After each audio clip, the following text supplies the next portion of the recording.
Le temps où j'ai accompagné mon père, j'étais mal en point. J'avais à la fois le souci de mon père et une vie professionnelle qui se déroulait extrêmement mal. Ça a été difficile, mais j'ai été très aidée. J'ai eu effectivement 2 appuis qui m'ont beaucoup aidée dans l'accompagnement de mon père. Je n'arriverai même pas à dire si l'un prévaut sur l'autre. C'est à la fois Béatrice et mon mari. Béatrice qui était déjà employée de maison auprès de ma mère du temps de son vivant, une fois qu'elle est partie, a endossé entre guillemets son rôle en tenant la maison, sachant parfois avoir une certaine poigne avec mon père, ce qui lui faisait du bien.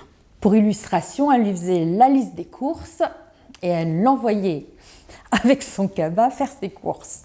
Et c'était quelque part la plus présente aux yeux de mon père. Mon mari a été très présent. Il m'a appris d'une certaine manière à être aidante.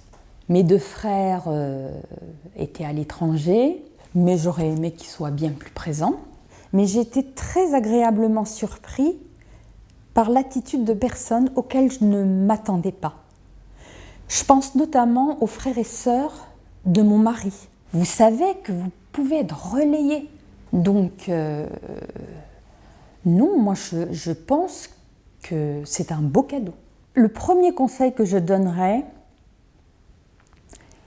c'est de se poser. La dépendance, il faut l'évaluer et il faut prendre du temps. Parce qu'on fonce dans l'action sans avoir pris le soin de voir que ça peut durer longtemps et que ça peut devenir de plus en plus intensif. C'est la première chose que je dirais.